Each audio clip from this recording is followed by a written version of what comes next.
No estaba grabando.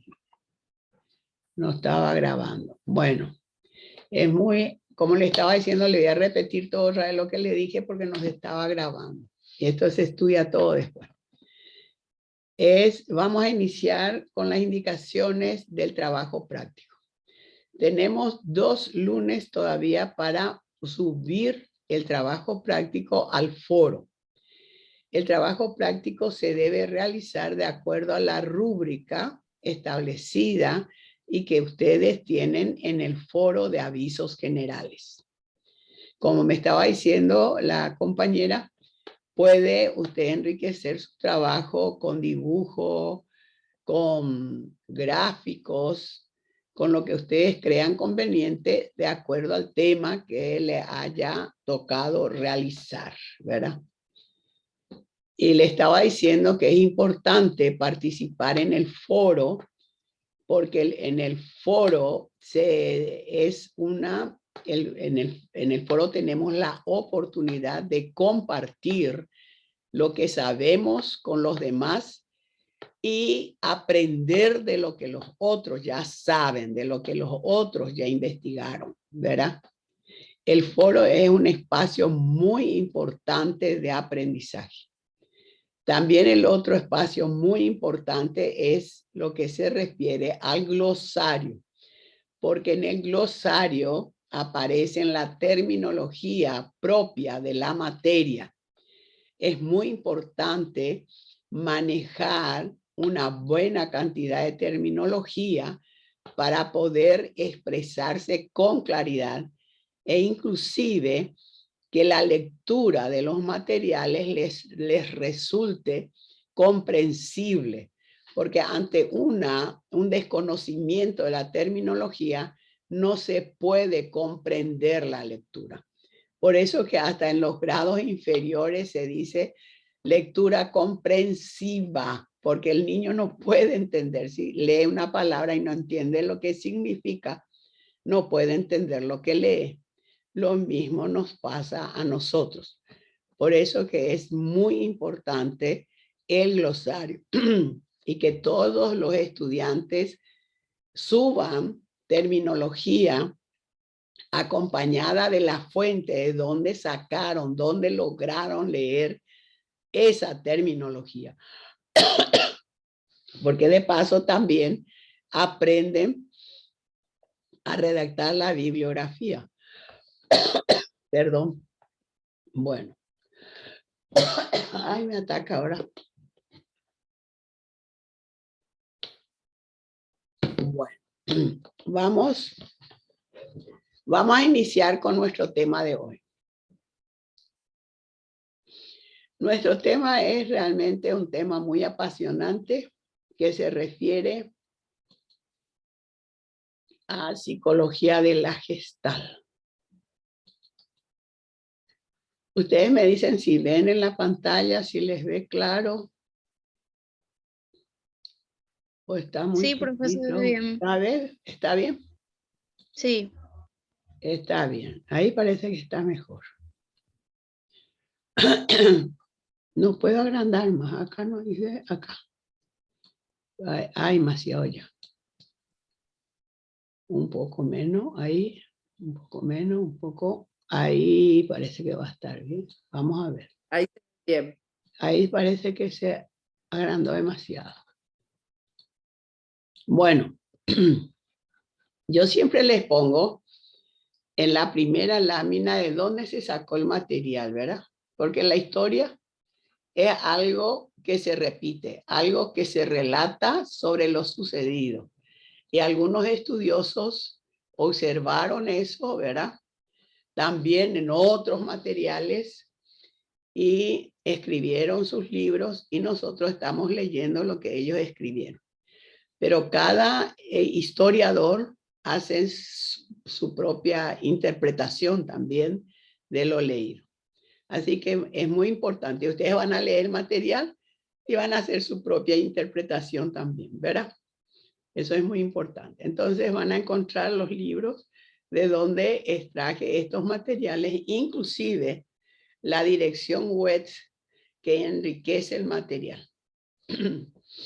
porque lo que generalmente está, bueno, lo que está en la página web es un poco más reciente, pero también están todos sustentados en la base de lo que los otros dijeron, los anteriores estudiosos dijeron. Bueno. El inicio de la psicología de la Gestalt. Pero antes de hablar de la psicología de la Gestalt, yo les quiero recordar sobre algunas corrientes que ustedes tienen que manejar ya, ¿verdad? A esta altura. Por ejemplo, ¿qué es el estructuralismo?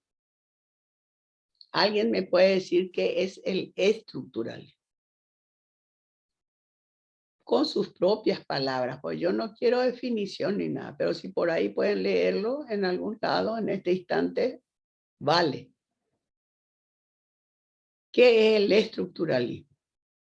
Porque vamos a estar hablando de una corriente, sería de una escuela totalmente distinta ahora. Entonces yo les voy a leer lo que se entiende por estructuralismo. Dice, el estructuralismo es una corriente psicológica nacida en el siglo XX. Tiene como objetivo principal describir la estructura de la mente. Díselo su nombre, estructuralismo, que es estructura de la mente, ¿verdad? Para ello se propuso la búsqueda de una tabla de elementos que conforman la mente, tal y como hicieron los químicos con los elementos periódicos. ¿Qué es la estructura? Sería en un edificio, la estructura serían las paredes, los espacios componentes de un edificio, de la casa, ¿verdad? Esa es la estructura. El hall, la sala, el comedor, el dormitorio, el toilet, todo eso, ¿verdad? Es de la estructura. Y eso es lo que estudia el estructuralismo, pero de la mente. Y después está el otro término fundamental que ustedes tienen que manejar, que es el contrario al estructuralismo, es el funcionalismo, ¿verdad? Y ya tienen que tener idea de que el estructuralismo nació en Alemania, en Leipzig, con Wundt, ¿verdad? Porque él se pasó haciendo experimentos para ver el contenido, los componentes de la mente. Y sus propios estudiantes, Tishner, uno de ellos, que viajó a los Estados Unidos, ese fue, pero contrario a lo de Wundt, él estableció el funcionalismo, ¿verdad? Y el funcionalismo se refiere a una corriente filosófica, psicológica, que considera la vida mental y el comportamiento. Buenas, profe. Hola, ¿quién llega? Tamara, profe. Tamara, bienvenida, Tamara. Discúlpame por la hora, profe, recién nomás salgo de la ofi. Ay, que sos guapa si ya estás en la clase. Te felicito. Bienvenida. Acabamos de comenzar. Y estamos hablando, para hacer un pequeño repaso, hablamos de lo que se entiende por estructuralismo. Ahora es por el funcionalismo, porque vamos a hablar de una corriente totalmente distinta. El funcionalismo se refiere a una corriente filosófica y psicológica que considera la vida mental y el comportamiento en términos de adaptación activa al ambiente por parte de la persona. Ven ustedes, el funcionalismo ya no estudia la casa nomás, sino ahora el funcionalismo estudia para qué sirve los componentes de cada espacio de la casa, ¿verdad? Eso es lo que es el funcionalismo. ¿Para qué le sirve la psicología a la persona humana? Eso es para la vida activa de las personas. Y aparece contra estas dos corrientes el conductismo. ¿Qué dice el conductismo? Es una corriente de la psicología que estudia la conducta o comportamiento, pero observable. Ellos tienen que ver directamente, o sea, lo que se manifiesta. Dice el comportamiento observable de personas y animales a través de procedimientos objetivos. Ahí no entra la subjetividad. Eso tienen que estar manejando ustedes ya dentro de su terminología, porque ustedes ya son profesionales. Se están formando como profesionales psicólogos. Bueno, tenemos entonces, ahora vamos a hablar de una corriente totalmente distinta. Y es el inicio de la psicología de la Gestalt. Y este término es un término alemán y dicen que tiene el significado de patrón, figura, forma, ¿verdad? Tiene varios significados. Entonces, ¿dónde realmente nace? En 1912 en Alemania. Siempre en Alemania. También el estructuralismo en Alemania. El funcionalismo tuvo su principio en los Estados Unidos. ¿Quiénes fueron sus actores? Le van a ser muy familiar después los nombres de la Gestalt, de los gestálticos. Max Wertheimer, Wolfgang Kohler y Kurt Koch.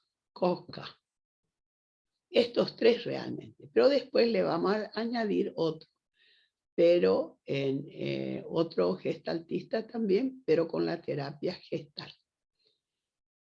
¿Qué es lo que estudian estos? Dice, en primer lugar, ellos estudian el fenómeno phi. ¿Qué es el fenómeno phi? Es lo que nosotros observamos casi todos los días. Dice, consiste en situar, así fue el experimento que hizo Wertheimer. Fue el primero. Pero ¿por qué él estudió este fenómeno phi? Porque el fenómeno phi se refiere al movimiento. Dice que él viajaba, no sé, se iba de un lugar a otro en Alemania, en el tren.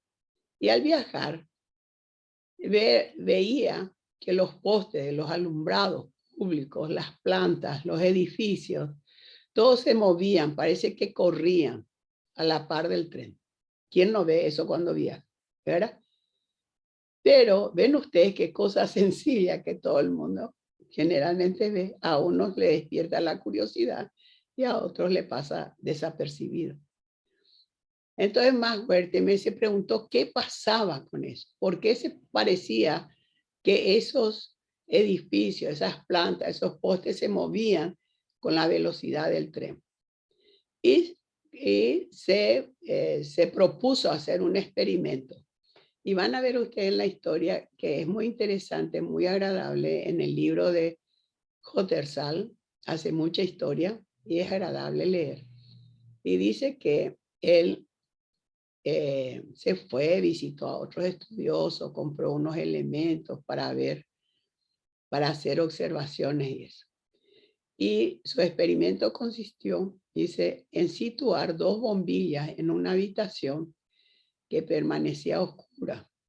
Primero se encendía durante un instante la bombilla de al lado izquierdo y luego se apagaba. Y un minuto después se encendía la bombilla del lado derecho. Entonces había un movimiento entre las dos bombillas. Como resultado, el observador percibía dos luces que se encendían sucesivamente. Se encendía uno, se apagaba ese, se encendía el otro. Se encendía uno, se encendía el otro. Y después, dice, para explicar este curioso, no sé qué es lo que le pasa acá. Me parece que ya pasó uno. Consistía en situar dos bombillas. Y después, esta sensación, dice, o efecto de movimiento, también se conoce con el nombre de efecto estroboscópico, porque así se llamaba el instrumento que utilizó para eso. Fenómeno en el que se basan los dibujos animados del cine y que producen la sensación de estar en movimiento. O sea, la sucesión rápida de la figura hace que produzca el movimiento. Este movimiento aparente depende fundamentalmente, dice, del intervalo de tiempo que medía entre el primero y el segundo estímulo. que suele oscilar entre 55 y 65 milisegundos. Si se quiere conseguir un buen movimiento aparente, o sea, el mínimo tiempo posible entre prender y apagar uno y otro elemento. El fenómeno queda destruido si se intenta analizar las partes de que se compone. ¿Y qué es lo que hizo? Este es lo que quiero ampliar más y no sé cómo voy a ampliar. Este suele ser la pantalla completa.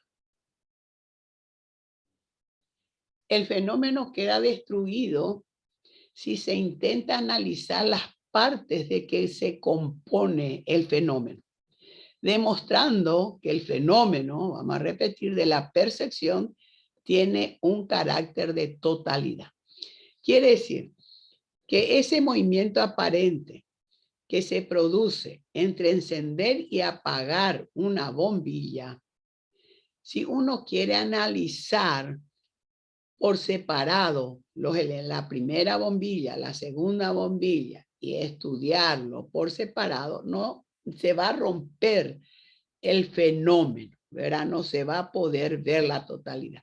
Así es, esa es la idea central de la Gestalt, que lo que nosotros percibimos no son partes, sino son totalidades. Totalidad. Y si queremos, dice, observar por parte, ya se destruye el fenómeno. Para explicar este curioso fenómeno, que los sujetos no experimenten sensaciones simples y luego las combinan para formar otras más complejas, sino que perciben directamente configuraciones complejas como una totalidad, y que en cambio el análisis de los elementos es posterior. O sea, lo que se percibe realmente en primera instancia es el total de la situación, no las partes. Cuando estamos observando algún evento o algo, no es que vemos por partes. Por ejemplo, si estamos observando probablemente una manzana, no estamos viendo primero el color, la forma, el tamaño. No estamos viendo así, sino lo que observamos de primera instancia es la manzana en sí. Y después se puede hacer el estudio de sus elementos. Profe, Sí, entonces eso contradice el estructuralismo, ¿verdad? claro, eso estábamos hablando. Porque ves, vos sos Tamara, ves que la escuela del estructuralismo, ¿qué estudia? La estructura de la mente, ¿verdad? Sería en el edificio los componentes del edificio, la sala, el comedor, la cocina, el baño, el antesala, todos los que componen un todo, un hogar, vamos a decir, ¿verdad? Ese es el estructuralismo. En contra del estructuralismo, ¿qué nació? El funcionalismo. Y el funcionalismo dice, ¿para qué vamos a estudiar la estructura? Lo que tenemos que estudiar en la psicología es lo que le va a servir a la persona, ¿verdad? Para que viva feliz, para que pueda aumentar su calidad de vida. Entonces vamos a buscar, ¿para qué sirve eso? ¿Verdad? ¿Para qué sirve cada uno de esos espacios? Esa es la utilidad. Y después, en contra de esos dos, otra vez aparece el conductismo. Dice, no se puede observar, no se puede estudiar lo que no se ve, dice. Lo que no se ve, lo subjetivo no se puede estudiar. Se puede decir, yo te amo, pero yo no puedo ver que tú me amas.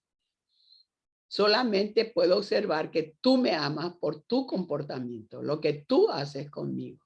¿Entendiste? Y ahí nace el conductismo. Y contra todas estas corrientes aparece la Gestalt. Y la Gestalt habla, no habla de subjetivismo ni de ¿cómo sería? De experiencia y eso. La Gestalt se basa en la percepción, ¿verdad? en lo que observamos como totalidad. Que todo lo que observamos como totales, no por partes, ¿verdad? Dice entonces, ¿qué es una gestal? Interpretamos los fenómenos como unidades organizadas, más que como agregados de distintos datos sensoriales. Una gestal es, por tanto, una configuración que no se reduce a la superposición de elementos que la conforman. No es superposición, sino que posee cualidades en tanto que una totalidad. La totalidad y la modificación de un solo elemento de esa totalidad puede cambiar la gestal en su conjunto. ¿Qué es la configuración? La disposición de las partes que componen una cosa y le dan su peculiar forma o manera de ser. Eso es configuración. Dice disposición de las partes que componen una cosa y le dan su peculiar forma o manera de ser. Es decir, uno le cambia una parte, saca, pone, agrega, entonces ya va a cambiar la percepción de esa figura, de ese evento. Los gestaltistas expresan el dominio de la gestal sobre un universo entero, como el universo total, ¿verdad? No es que ven por separado estrellas, sol, luna, tierra, espacio, vacío. No, la totalidad del universo. Con el término de isomorfismo.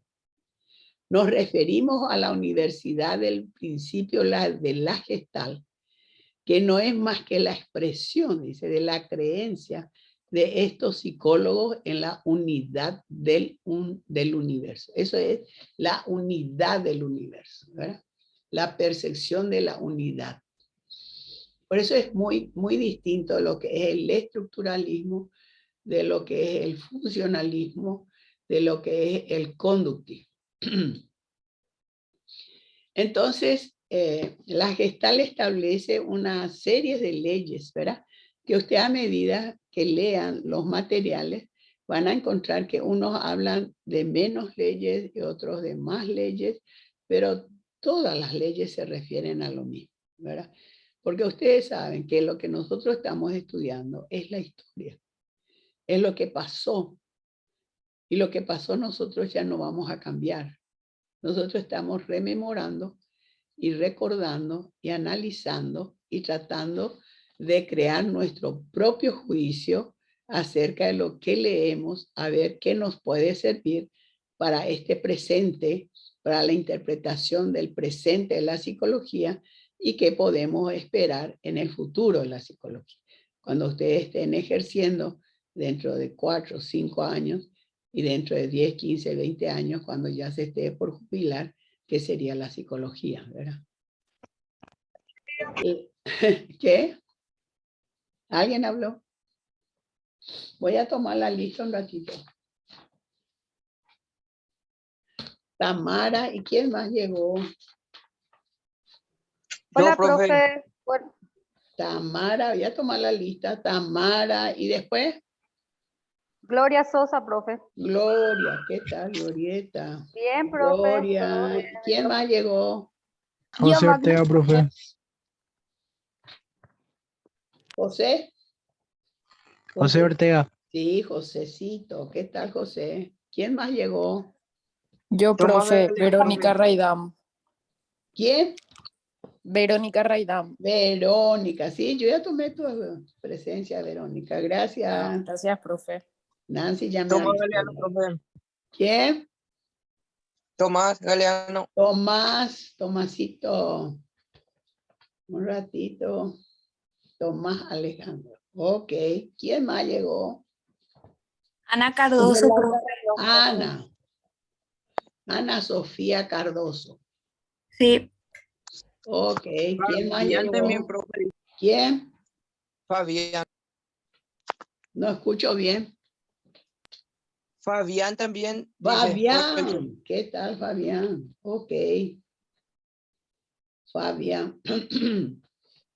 Giovanna Burgos, profe. Giovanna. Fabián todavía no encuentro. Fiorella. Fabián. Acá está Fabián. Muy bien. ¿Quién más? Anaí, profe. Anaí. Qué bueno. Anaí Tatiana. Excelente. ¿Nadie más? Yolanda Rolón. Yolandita. Yolanda de Los Ángeles. No. Yolanda Micaela. Excelente. Ya mí salió, dice. ¿Saben ustedes? Me avisó Yamit que salía. Bueno, para los que llegaron recién, les recuerdo que tienen 2 lunes más para entregar sus trabajos prácticos. La lista de los filósofos y el nombre de los estudiantes está en avisos generales. Y al lado nomás está la rúbrica que tienen que tener en cuenta para realizar sus trabajos prácticos. Esos trabajos prácticos que tienen que subir al foro. Y en el foro, los estudiantes lean bien lo que dice en el aviso en el foro de avisos generales, que cada estudiante tiene que hacer una observación, observación acerca del trabajo del compañero, agregando, haciendo alguna, como enriqueciendo, sería el trabajo del compañero con alguna observación o algo que no está anotado en ese trabajo, pero que sin embargo uno sabe, ¿verdad? Y que pueda enriquecer más aún el trabajo del compañero. Mínimo 2 observaciones, o sea, el trabajo de 2 compañeros tendrían que mínimamente estar leyendo, ¿verdad? Y les sugiero que lean los trabajos prácticos, porque de los trabajos prácticos surgirán también preguntas para el examen final. Y les digo que la lección de hoy acerca de la psicología de la Gestalt, llevan ustedes un cuestionario de 5 puntos. Pero este cuestionario ya, mira, me dice que es inestable mi internet. Que este cuestionario ya es para el examen final. Ya es yo le puse nomás que deberían entregar, creo que el 6 de junio. Pero si por ahí no pueden hacerlo, vamos a postergar para más tarde. Pero desde esta materia ya es para el examen final. Bueno, es importante, voy a recalcar siempre, que participen en el foro de la semana. Tienen que alzar algunas observaciones sobre lo leído, sobre lo que ustedes saben acerca de los actores de cada semana, porque esos elementos serán analizados por los expertos que vengan y quieran acreditar la carrera. Y eso es fundamental para ustedes, chicos, que la carrera de psicología esté acreditada, porque si está acreditada la carrera, ustedes podrán ejercerla en el Mercosur sin ninguna dificultad. Y una carrera acreditada acredita, como su nombre lo dice, acredita la validez de lo enseñado, de la preparación de uno sobre todo, la preparación de uno. Y la preparación de uno está en manos de cada uno. Por eso es fundamental que ustedes participen en el foro, que participen en el Zoom, que participen haciendo sus tareas, sus cuestionarios. Bueno, entonces la Gestalt establece unas leyes. Estas leyes todas van dirigidas a la percepción. Ustedes ya han de saber el término de percepción, porque yo creo que alguien ya inclusive subió el término de percepción en el glosario. ¿Qué era la percepción? ¿Alguien me puede repetir? para recordar con sus propias palabras. No hace falta que sea la terminología del libro.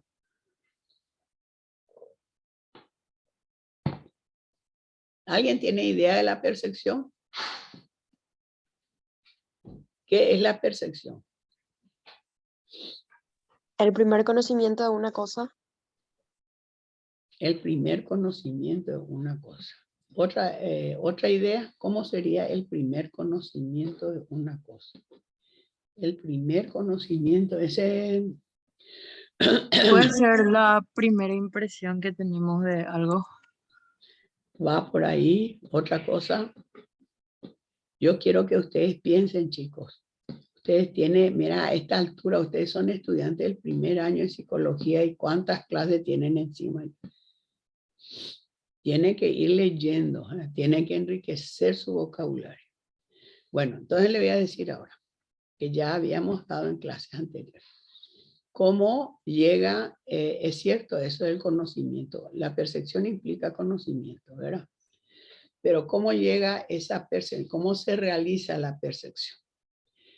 Primero, nosotros como personas humanas somos ventana al exterior, ¿verdad? ¿Qué quiere decir eso? Nosotros recibimos los estímulos a través de nuestros sentidos, ¿verdad? Los distintos estímulos del medio ambiente. La luz, el sonido, el gusto, el olfato, el táctil, sentir en la piel, es otro sentido. Eso que recibimos a través de los sentidos, ¿cómo se llama? Sensaciones, ¿verdad? Sensaciones. Pero esas sensaciones, ¿a dónde va? A través, ¿verdad?, de las fibras nerviosas, se va al cerebro, y en el cerebro sabemos que existe un espacio en la sinapsis, donde una neurona se comunica con otra neurona y se produce la percepción. ¿Qué es la percepción? Es el significado que le damos a los distintos estímulos recibidos por las sensaciones. Nosotros, por ejemplo, en las sensaciones, siempre le doy el ejemplo de la manzana. Vemos el color, vemos el tamaño, vemos ¿qué sería? La textura, inclusive podemos ver con la vista o con el tacto. Y nosotros, todos esos estímulos diferentes se integra, ¿verdad? Se integran en la mente, en el cerebro, y le damos una significación. ¿Qué es la significación? Decimos que es una manzana. Esa es la percepción. La percepción es la integración de todos los estímulos recibidos a través de la sensación a nivel mental, ¿verdad? A nivel mental. Esa es la percepción. Ustedes tienen que manejar ya términos como estímulo, sensación, percepción, memoria, juicio, pensamiento, ¿qué sería otro? Sinapsis, neurona, arco reflejo, no sé qué otro. Tiene una cantidad de términos que tienen que manejar. Bueno, las leyes de la organización perceptiva. Una de las leyes de la Gestalt habla de la ley de la proximidad. Y acá dice, yo no les puedo mostrar ni un dibujo porque no pude copiar, pero ustedes, yo les bajé en esta lección, les bajé dos materiales, un video que habla sobre la Gestalt aplicada al diseño gráfico, que es fundamental, y el otro material habla de la teoría de la Gestalt. Es muy agradable, son materiales muy amigables, muy sencillos de interpretar. Entonces le bajé los dos materiales para que ustedes puedan enriquecer sus conocimientos, porque el interés de la cátedra no es que yo le venga no quiero decir el término que dijo una vez una colega, no quiero venir a contarle todas las cosas que yo sé nomás. yo quiero que ustedes sepan mucho más de lo que se les dice en la clase. Porque acá no hay límites para eso. Generalmente en la teoría de los límites dice que hay límites para todo, ¿verdad? Pero yo les digo que en la cátedra de Historia de la Psicología no hay límites. Ustedes pueden leer cuantos materiales haya y pueden enriquecerse en la cantidad que quieran. La ley de la proximidad, una de las leyes fundamentales de la Gestalt, dice: los elementos y las figuras que están más próximos tienden a verse como unidad y aislarse de otro. Por ejemplo, si ustedes ven en un lugar determinado, en el libro, por ejemplo, da una figura de X y creo que es 0, ¿verdad? Si están agrupados las X muy juntas entre sí y el 0 muy juntos entre sí, a la vista ya se les ve como unidad, ¿verdad? ¿Por qué? Por la ley de la proximidad. Cuanto más próximos estén los elementos, se les ve como una unidad, ¿verdad? Como una unidad. Y sabemos que los conjuntos, creo que conjuntos se habla de matemáticas, cuando elementos iguales forman un conjunto, ¿verdad? Son términos que hay que manejar. Unidad, conjunto. Bueno, entonces la ley de la proximidad dice que los elementos y las figuras que están más próximos entre sí se tiende a ver como una unidad. No importa que estos estén dispuestos en forma de columnas o en forma horizontal. Después está la ley de la similaridad. Similaridad viene de iguales, ¿verdad? Similaridad. Los elementos similares, dice, tienden a agruparse y a diferenciarse de otros. Y eso incluso puede dominar sobre la proximidad. ¿Qué quiere decir eso? Puede dominarse que cuando uno ve los elementos parecidos, ese parecido es más importante que estén próximos que la distancia que los separa. ¿Entendiste? Entonces dice, las cosas semejantes se ven como unidad, con independencia de la distancia. ¿Qué quiere decir? No importa cuán distancia separe un elemento de otro. Las figuras semejantes tienden a ser vistas conjuntamente. Hay dos leyes ya. Esto es simple de recordar, ¿verdad? Está la ley del cierre, que nosotros se usa mucho en, ¿cómo se dice? En las propagandas. La ley del cierre, los elementos tienden a agruparse en figuras completas. Por ejemplo, a ver un poco, una de las propagandas, no sé, no me viene a... hay una A que nosotros decimos que es A, pero es un triángulo incompleto, ¿verdad? Pero con una línea en el centro a mitad hecha. Pero nosotros ya percibimos como una A. Díganme un poco algo de propaganda que ustedes conocen así incompleto y que nosotros le damos la figura completa. No me viene ninguna ahora. Piensen un poco. A eso se refiere el cierre. Nosotros hacemos el cierre mentalmente. Alguna propaganda. Propaganda. Ya después propaganda. Si me aparece algo acá, les digo. A ver.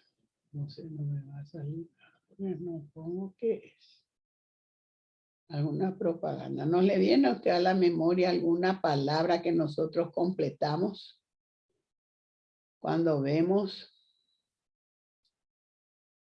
Se usa mucho en las propagandas, en el marketing. ¿Puede ser también en logos, profe? Claro. Decime un poco uno de eso. Propaganda en la industria.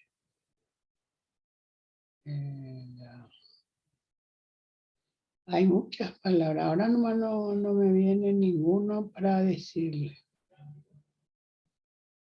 Pero hay muchas propagandas, publicidades que generan así dibujos, palabras, pero están incompletas, ¿verdad?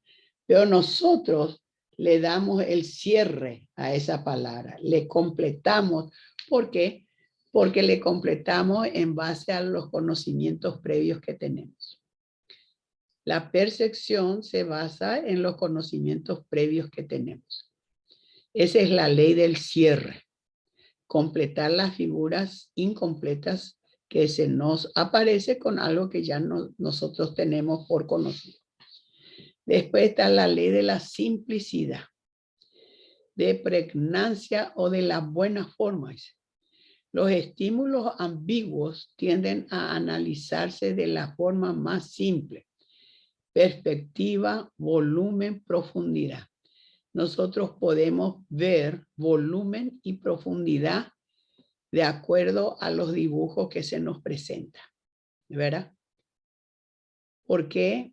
Porque la percepción que tenemos nos induce a eso y porque nosotros ya tenemos nociones de volumen, de perspectiva, de profundidad.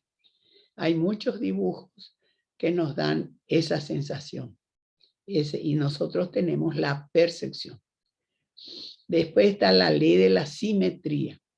El espacio limitado por dos bordes simétricos, dice, dos bordes, tienden a percibirse como una figura coherente.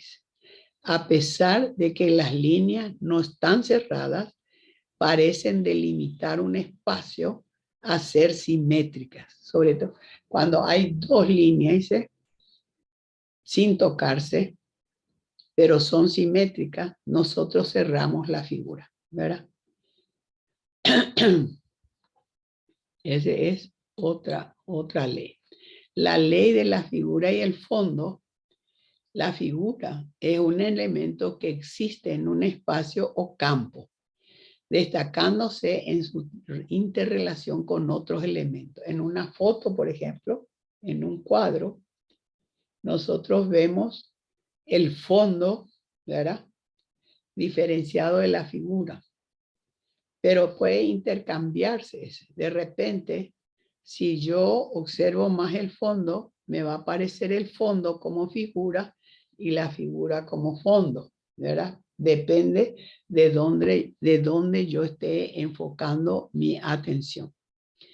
El fondo, todo lo que no es figura, es la zona del campo que contiene elementos interrelacionados que no son centro de atención. Pero sin embargo, si nosotros prestamos atención al fondo, el fondo va a aparecer como figura. El fondo sostiene y enmarca la figura, ¿verdad? Y por contraste menor tiende a ser desapercibido o omitido generalmente. Generalmente, ¿verdad? El fondo pasa desapercibido. Esa es la ley de la figura y el fondo, que aparece en todo espacio que nosotros observamos. En cualquier espacio que observemos, ¿verdad? No solamente en un cuadro, sino en una esquina de tu propia pieza, de tu propia habitación, podés formar un fondo y una figura, ¿verdad? Lo que aparece, ¿verdad? Como figura y cuál es el contorno que le rodea a esa figura. Tenemos la ley de la buena comunicación. Los elementos tienden a agruparse de manera que se haga el mínimo cambio o discontinuidad o la discontinuidad. Hay una buena comunicación. Los elementos tienden a agruparse de manera que se haga el mínimo cambio o discontinuidad. Hay una buena comunicación entre los elementos que componen la unidad. Después está la ley del destino común. Si un grupo de elementos se mueve con velocidad uniforme, este es interesante.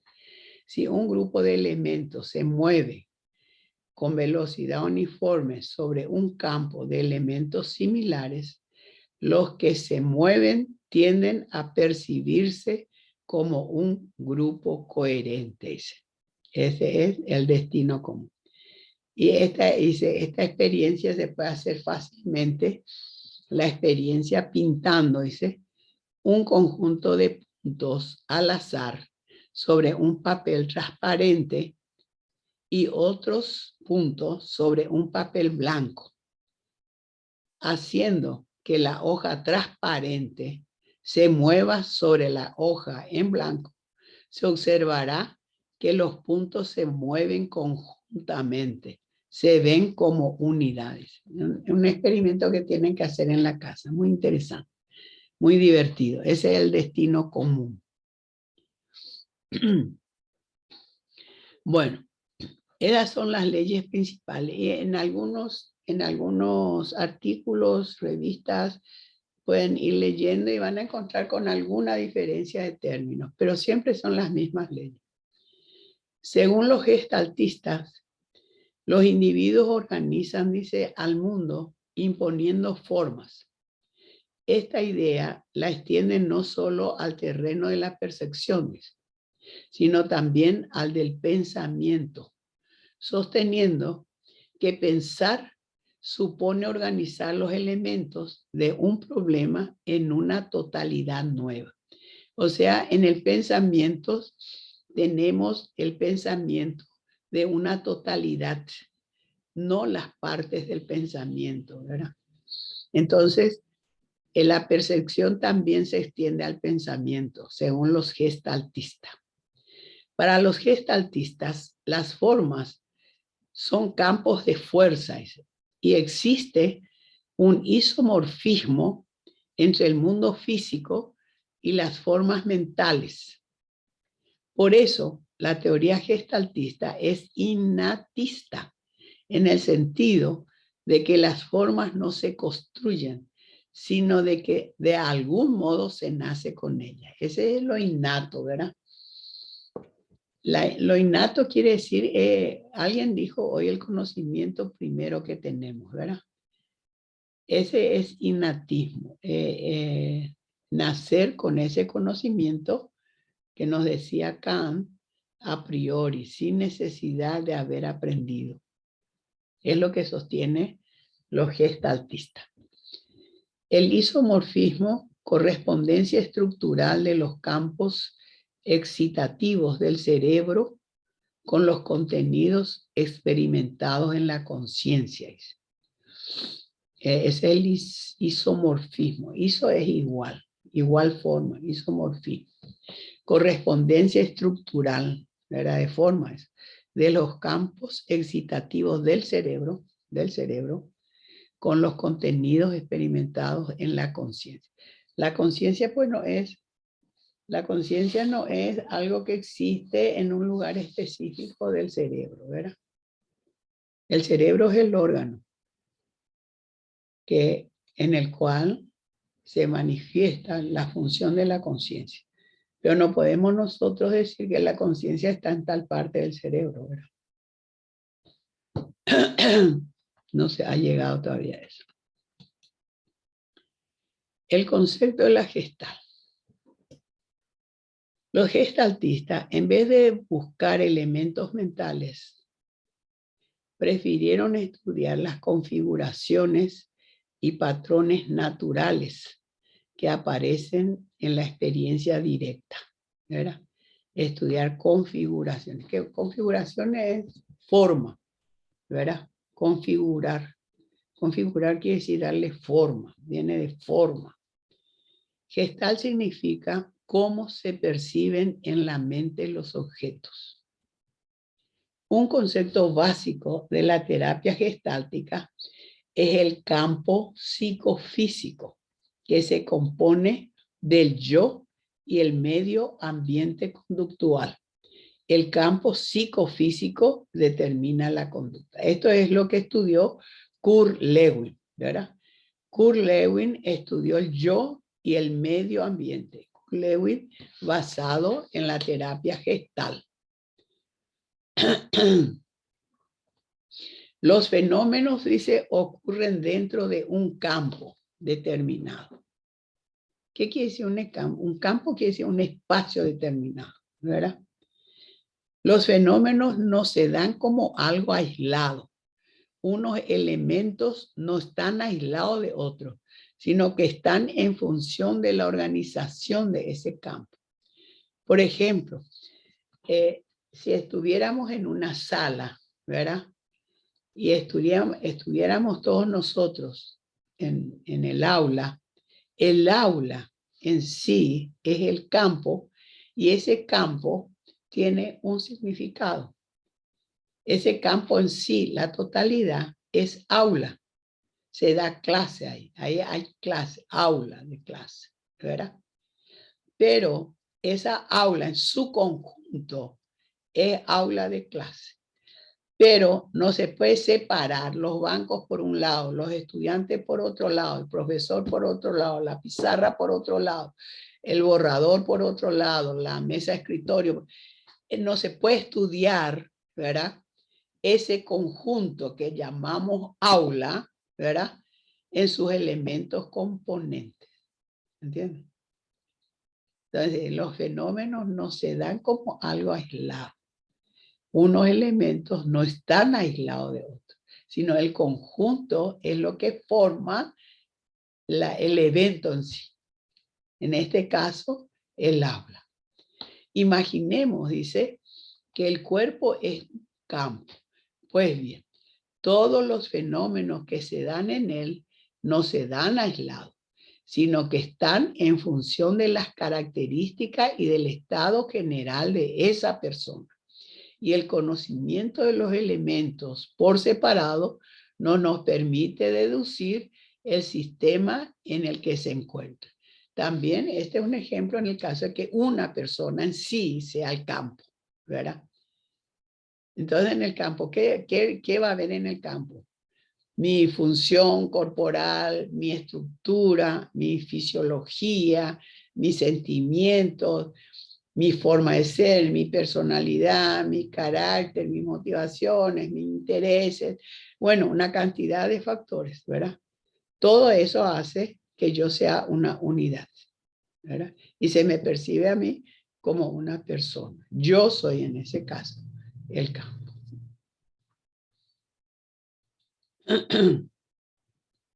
Por lo tanto, a ese campo llamado persona no podemos conocerlo a través de sus elementos, sino como una totalidad. ¿Cómo se me va a conocer a mí solamente por mis intereses, por mi peso corporal, por mi estatura? No, ¿verdad? Sino por el conjunto de que soy yo. Lo que podemos ver es cómo se organiza ese campo. Los procesos psicológicos que se producen dentro de él tienden a lograr un estado tan bueno como lo permiten las condiciones prevalecientes en ese campo. Esta es una ley que enunció Koska. Llega a la conclusión de que las fuerzas cohesivas que mantienen unidos los elementos que forman esa totalidad tenderán hacia la regularidad, la simetría y la simplicidad. De ahí la ley de la pregnancia, según la cual la organización psicológica será tan buena como lo permitan las condiciones existentes. Esa es la ley de la pregnancia, ¿verdad? El conjunto dice. La organización psicológica será tan buena como lo permiten las condiciones. O sea, las condiciones que existen en mí va a hacer que haya una buena pregnancia y un significado de lo que yo soy, por ejemplo. Por tanto, la organización de un campo no es arbitraria ni casual, sino que tiende hacia un estado ideal de orden y simplicidad, existiendo un mínimo de tensión e inestabilidad y un máximo de armonía y estabilidad interna. Y acá vamos a comenzar a hablar prácticamente de la terapia de la Gestalt, porque también nos pidió algo de la terapia de la Gestalt en la materia. Y habla, por ejemplo, el ciclo de las necesidades. Para satisfacer sus necesidades, la persona sigue un ciclo llamado autorregulación, que se recorre en 7 etapas para satisfacer sus necesidades. 1, sensación. Ya saben ustedes, todo lo que recibimos a través de los sentidos se llama sensación. La persona experimenta un déficit del organismo, por ejemplo, sequedad de boca. Tiene sequedad de boca. ¿Qué va a hacer esa persona? Toma de conciencia, se da cuenta de la situación. La persona pone nombre a la necesidad. Tengo sed. En el campo del ejemplo, tengo sed. Ahí toma conciencia. Después hay energetización. La persona se prepara para la acción. En nuestro caso, decidir qué es lo que quiero y dónde voy a conseguirlo. Y en cuarto lugar, dirigirse al objeto que satisface la necesidad. ¿Ven los pasos? El quinto, contacto. Es el encuentro, la unión, es decir, beber el vaso de agua. Sexto, consumación. Supone conducir el proceso hasta la plena realización, no quedarse a medias. Y séptimo, retirada.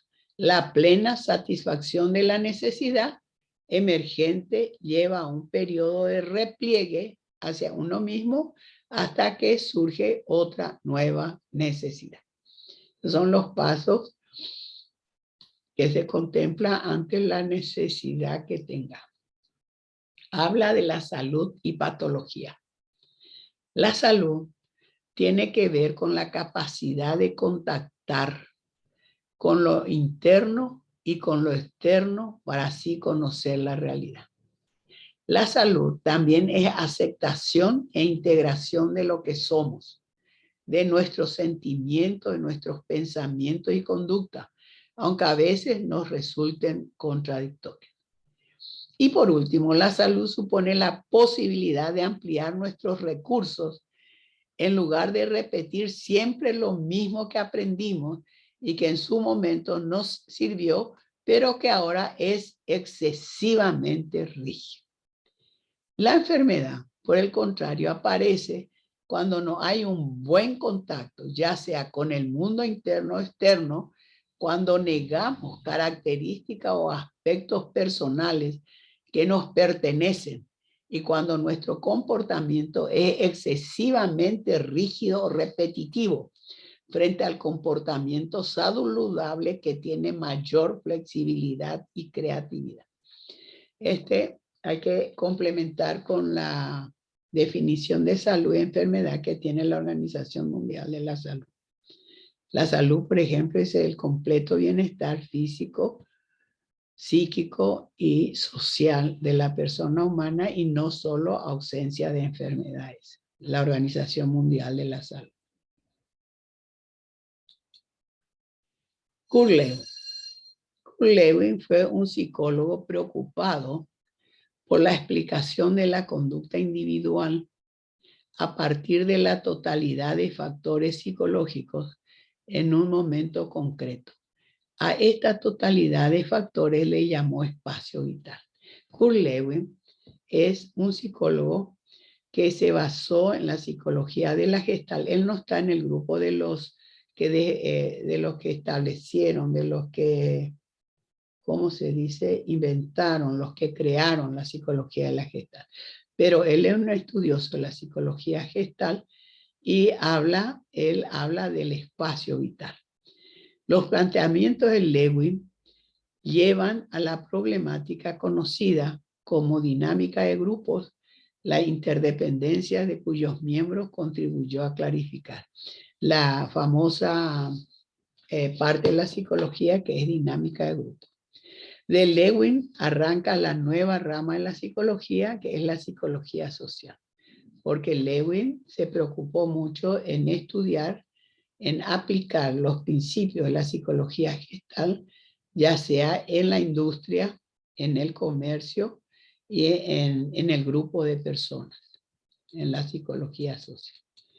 Bueno, yo tengo mucho más que decir acá. Yo quisiera escucharle algo a ustedes. ¿Qué les pareció?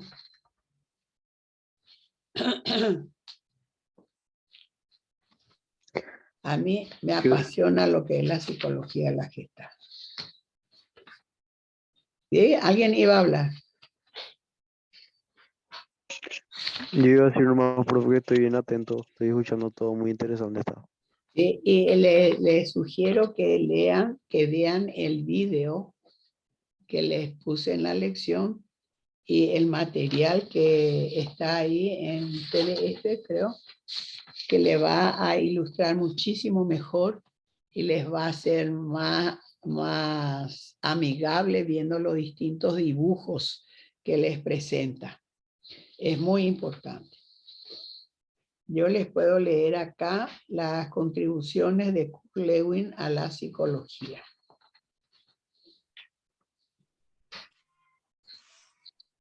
Profe, a mí las leyes de la Gestalt lo que me confunden un poco. Va a confundir porque, ¿saben por qué? Porque no son idénticas, pero son parecidas.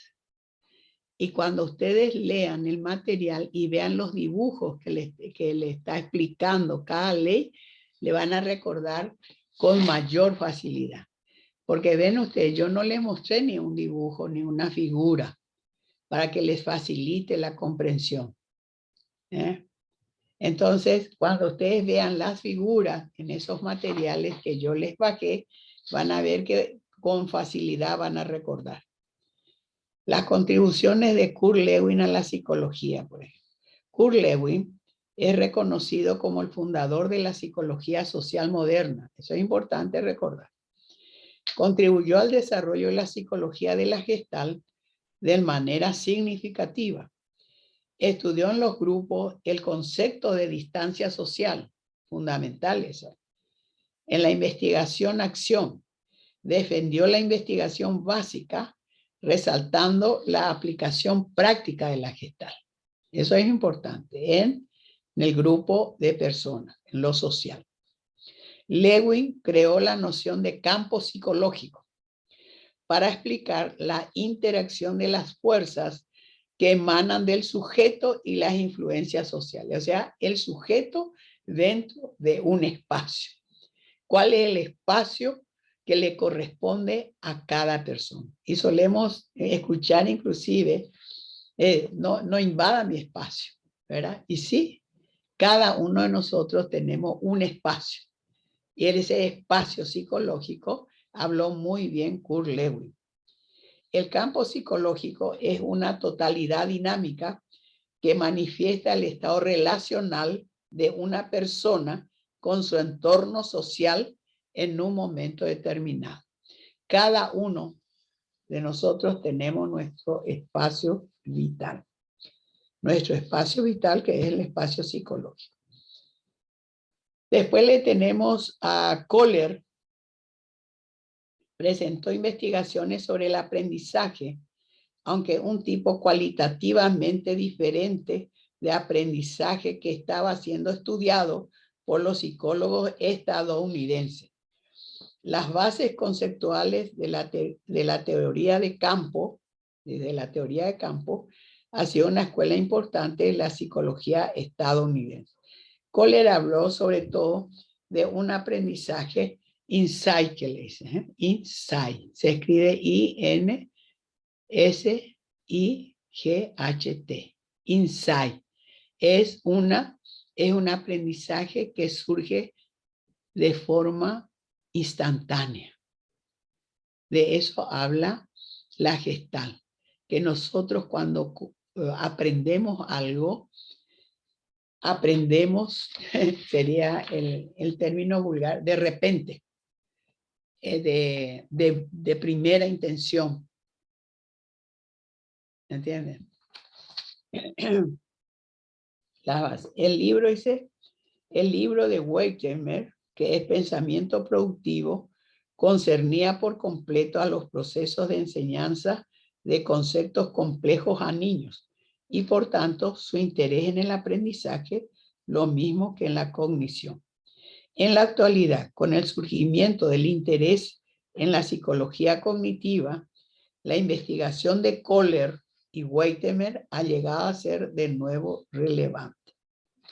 Después le tenemos realmente la terapia gestal, se inició con Frederick Peirce. Ustedes van a encontrar en el libro de Hottersall muy bien descrito toda esta lección.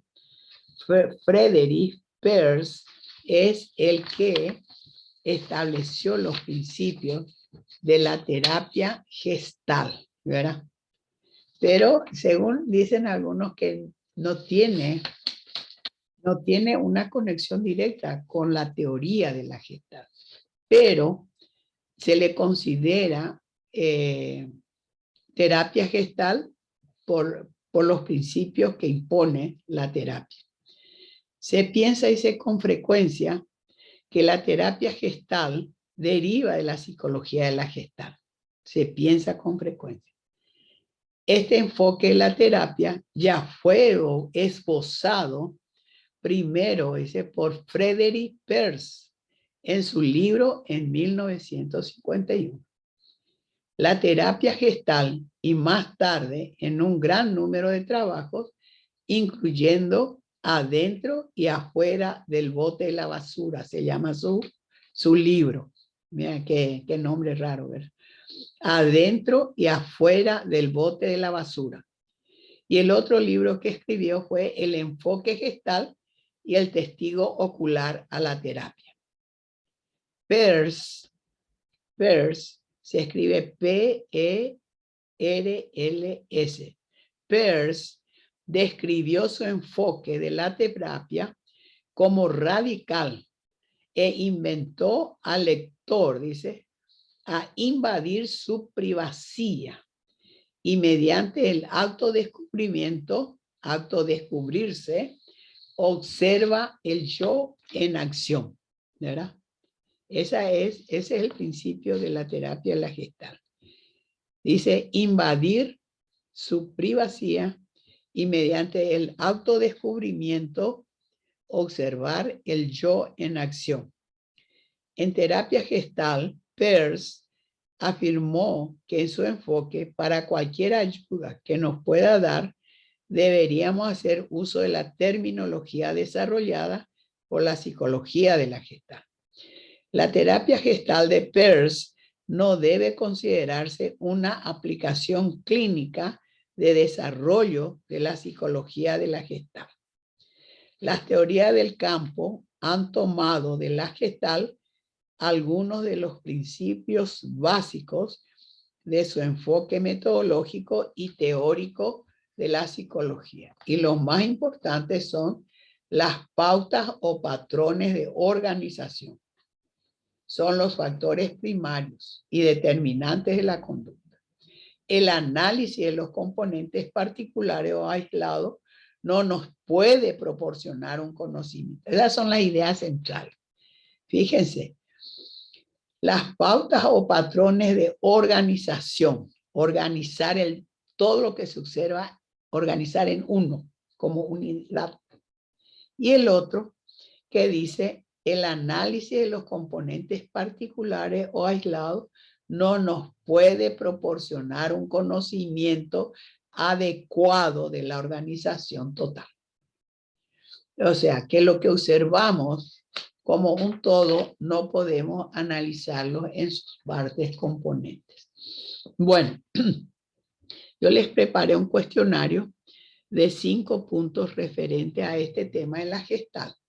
Espero que ustedes se explayen en el libro de David Hottersall, porque es mucho más agradable. Van a ver las figuras, todo eso. Van a poder, viendo el video y leyendo el material que les facilité, puedan responder el cuestionario de 5 puntos. este cuestionario lleva una letra, antes dice C1, quiere decir que es para el examen final ya, no es para este segundo examen. Entonces yo le puse como tema tope de presentación la fecha del segundo examen, pero si por ahí ustedes no tienen tiempo de realizar, de contestar el cuestionario, vamos a ampliar después hasta el examen final, no se preocupen. Bueno, yo quisiera escucharles cómo estamos en cuanto, lo que más me interesa es el trabajo práctico ahora, porque tienen solamente 2 semanas para presentar. Y además de presentar, tienen que hacer como un trabajo de enriquecimiento de 2 trabajos de sus compañeros. Lean bien lo que se le está indicando en relación al trabajo práctico. Primero, realizar de acuerdo a la rúbrica establecida. Y segundo,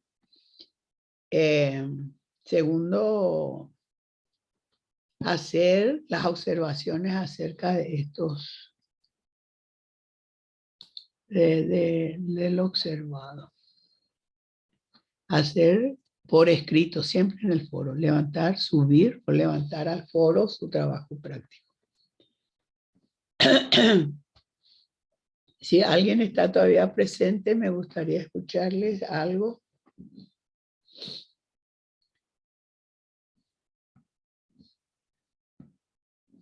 A ver, un poco son 8. ¿Alguien está presente en la reunión, en la clase? Sí, Sí, profe. Sí, Sí, profe. están Sí, presentes. profe, te escuchamos. Bueno, me alegro. ¿Y cómo están haciendo su trabajo práctico? Y yo estoy a full, profe, con la lectura. Todavía Estás con la no. lectura, no estás formando. Ya viste cómo tenés que hacer de acuerdo a la rúbrica. Sí, eso sí, Las profe. distintas Pero fases, y eso van a encontrar muy bien descrito en la guía metodológica de trabajos prácticos que está en la página web de la facultad, de la universidad. La universidad tiene eso subida en su página web, la guía metodológica.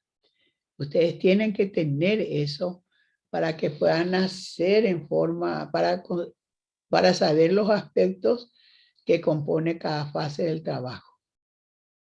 Eso es importante. Y hagan su bibliografía de acuerdo al sistema APA. ¿Cómo? ¿Dónde van a encontrar eso con facilidad y en forma muy práctica? En Google Académico. Por ejemplo, ustedes en Google Académico entran, buscan un tema determinado. Ahí también puede buscar temas de su trabajo práctico. Y en uno de los iconos te dicen cómo citar ese artículo. Entonces hay el de Vancouver, creo que está el sistema Vancouver, el de brasilero y el de APA. Lo que se usa en la universidad es el sistema APA para nombrar la bibliografía en un trabajo práctico. No es nada difícil, se puede hacer fácilmente, pero siempre hace falta una guía. APA 7, profe, ¿verdad? ¿Cómo? La versión 7 sería. De APA. APA, para hacer la bibliografía, te digo, para describir, para Sí, citar el artículo. pero tengo entendido que esas versiones de citas se actualizan cada tanto y no sé si, No te no sé escucho cuál bien. versión. ¿Cómo decir? Decí más fuerte. No, que tengo entendido que las versiones estas se actualizan cada tanto. Ah, sí, y hay que ver en la versión más reciente. Pero Google Académico te presenta siempre lo más reciente. Por ejemplo, Ok. te tocó, no sé qué te tocó a vos. ¿Cuál es tu tema de trabajo práctico? Ah. Bueno, cualquiera sea el tema de trabajo práctico, ustedes pueden ver, por ejemplo, si a alguien le tocó la metodología, vamos a suponer Sócrates, y tiene que hablar de la metodología socrática, eso mismo puede buscar en Google Académico cómo hoy en día se aplica la metodología socrática y dónde se aplica. Y van a encontrar sin falta trabajos realizados sobre eso que ustedes pueden leer, citar en su trabajo práctico para enriquecer ese trabajo práctico. Y ahí mismo, si ustedes usan algo de Google Académico, hay un icono que le dice cómo citar ese artículo. ¿Bien? Y hay 3 formas de citar según Google Académico le presenta. Pero el sistema que nosotros usamos es el de APA. Y tiene que ser la versión más nueva. No sé de qué año, en qué año salió la última versión. Siempre con alguna pequeña modificación. Y bueno, si no tienen alguna pregunta que hacer, vamos a... Profe, ¿Sí? Gloria Sosa. Gloria. Quería hacerte una consulta. En los Sí. foros, algunos nomás a mí me sale para poder alzar la respuesta y eso, o poner algo en los foros. En algunos nomás me sale. En algunos no me sale. ¿Cómo en algunos no te sale? ¿Qué es lo que no te sale? Y para poder alzar, ¿Qué te dice para no poder alzar? en algunos me dice que sí puedo entrar, en algunos no. No dice luego, ir a tarea nomás dice. ¿Y por qué no le preguntas eso? Sabes que eso es cuestión de los organizadores de la plataforma. Esa inquietud, por ejemplo, le podés preguntar aclaración a la profesora Paola, la directora. Ah, bueno. Es importante todo lo que se refiere a la plataforma. Si, por ejemplo, es muy grande el trabajo o lo que sea y no te permite alzar, ¿cómo podés hacer para asumir tu tarea? Ok, profe. Sí. Muchas Y gracias. todas las tareas deberían ir en Word o mejor o si te permiten PDF, lo mismo, ¿verdad? Bueno, está bien, profe. Gracias. Por nada, querida. Y bueno, entonces vamos a dar por terminada nuestra reunión y les espero la próxima semana. Y cualquier inquietud en el chat, estaremos comunicándonos. No escatimen a hacer preguntas porque siempre vamos a tener orientaciones precisas. ¿Qué les parece? Genial, profe, gracias. Dale, Bueno, profe. Gracias. listo, suerte, éxito. Mira, Chao, profe. Hasta luego, buenas hay noches. que, Buenas noches. hay que dar los pasos más seguidos, más fuertes, pues ya nos falta poquito ya otra vez. Nosotros Sí, profe. tenemos 2 clases nomás ahora para el segundo examen. Y después del segundo examen, tenemos 2 clases nomás ya para llegar al examen recuperatorio. Es decir, que 2 clases después del segundo examen y termina todo. Por eso es que tenemos que apresurarnos un poco. Buenas noches y gracias por haber estado presente y participar sobre todo. Gracias a vos, profe. Adiós. noches, profe. Ojalá Buenas que te noches. recuperes Éxito, pronto. éxito. Pronta recuperación, profe. Gracias, Chao. gracias. Chao, Descanses. chao, chao. Buenas noches, profe. Gracias.